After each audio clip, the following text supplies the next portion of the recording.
Assalamualaikum warahmatullahi wabarakatuh. Hai semua, nama saya Anggita. Di sini saya sebagai mahasiswa semester 3 akan memberikan sedikit komentar tentang seberapa penting sih kita harus belajar bahasa Inggris di era sekarang. Yang kedua, seberapa penting juga skill bahasa Inggris untuk profesi kita nantinya, dan beberapa tips menyenangkan agar kita lancar berbahasa Inggris. Seperti yang kita tahu, dunia ini semakin tahun semakin cepat majunya. Bisa orang di dunia bisa lari 1 juta kilometer per jam, sedangkan orang Indonesia baru bisa lari 10 kilometer per jam. Mungkin sebagian dari kalian mikir, menjatuhkan amat sih. Untuk mendapatkan ilmu pengetahuan yang terbaik, tentu kita harus belajar langsung dari sumbernya. Sumbernya bisa dari buku, dari artikel, dan lain sebagainya, yang dimana semua tersedia dalam bahasa Inggris.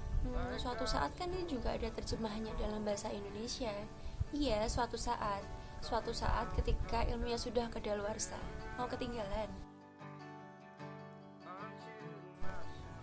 Yang pertama, orang-orang yang berbeda negara, budaya, apalagi bahasanya, mereka menggunakan bahasa Inggris ketika mereka berkumpul untuk membahas sesuatu yang global. Yang kedua, kesempatan bekerja akan semakin luas. Contohnya, kita bisa bekerja sampai luar negeri. Dan banyak lagi alasan kenapa bahasa Inggris, kemampuan berbahasa Inggris itu penting untuk mendukung profesi kita dalam bekerja nantinya. Sebelumnya, aku mau ngasih tahu kalau aku itu bukan orang yang benar-benar jago dalam berbahasa Inggris, dalam berkomunikasi dengan bahasa Inggris selancar itu. Bahkan aku baru benar-benar niat untuk belajar bahasa Inggris itu kelas 7 SMP. Waktu itu di lesin sama mama aku. Dan kemudian waktu itu ada kompetisi storytelling dan aku iseng-iseng buat ikut, dan ternyata I love it. It's very fun. Di sini aku mau ngasih sedikit tips-tips ke kalian semua untuk mudah belajar bahasa Inggris. Yang pertama, talk to yourself. I know ini aneh, kayak orang gila kan, tapi justru ini akan mempermudah kalian. Aku juga biasanya gitu, kayak I wanna eat today, I feel so hungry, I feel so good. Tapi lama-lama ini akan merubah sistem otak kalian.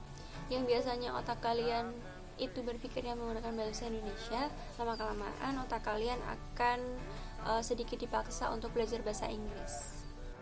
Yang kedua, be prepared to embarrass yourself. Mempermalukan diri sendiri. Di awal kita pasti akan melakukan banyak kesalahan, makanya siap-siapin muka yang tebal ya. Jangan gengsi saat dibenerin orang, jangan kesel kalau ada yang koreksi, jangan sakit hati kalau ada yang ngetawain. Contohnya antara bitch and bitch. Ini dua kata yang sangat-sangat jauh berbeda artinya. Tapi dari situ kita belajar. Yang ketiga, imitate atau meniru. Misal ada orang yang bilang, "Hey, what's up?" Kalian ingat-ingat, "Hey, what's up? Hey, what's up? Hey, what's up?" Lama-lama otak kita akan menyimpan kata-kata ini dan nantinya akan keluar dengan sendirinya. Yang keempat, intensity so much better than language. Dengerin lagu Inggris, nonton film yang berbahasa Inggris, ngomong sama teman-teman pakai bahasa Inggris. Itu ilmunya akan jauh lebih banyak ketimbang kalian les bahasa Inggris 4 tahun seminggu sekali. Kalau orang-orang Indonesia bilangnya masuk lewat kuping kanan, keluar lewat kuping kiri. Yang kelima, learn first 100 words. Caranya bisa dengan kalian ngasih label nama di barang-barang yang sering kalian temuin di rumah. Contohnya pensil, terus buku, kalian tulis book, kemudian payung, kalian tulis umbrella, dan lain sebagainya. Dan yang terakhir, the last but not least, figure out the patterns. Temukan polanya. Contohnya, I'm going to the market. Implementasikan ke hal yang lain. Kayak I'm going to the mall, I'm going to school, I'm going to mosque, dan lain-lain. I'm going to follow you on Instagram. Gitu. Jadi itu tips-tips untuk kita lancar bahasa Inggris. Sebelum video ini berakhir, aku mau ngasih tahu kalian, mengingatkan kalian fase-fase dalam kita belajar bahasa Inggris. Yang pertama, speak little, understand nothing.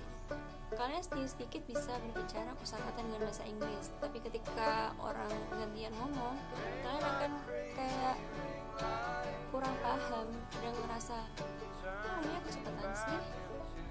stupid banget sih kayak gitu. Yang kedua, understand more than you speak. Kalian mulai paham nih apa yang orang ngomong, tapi giliran kalian mau menjawab, kalian susah untuk mengutarakan apa yang mau kalian ngomongin.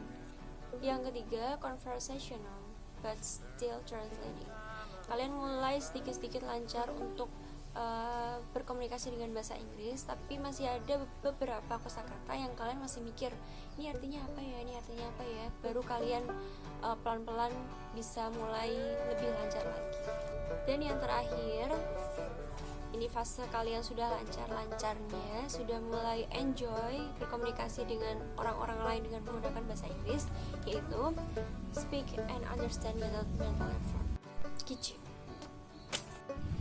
Intinya, semua bisa asal kita niat. Semoga tips-tips tadi bisa membantu kalian semua. Dan jangan lupa like, comment, and subscribe.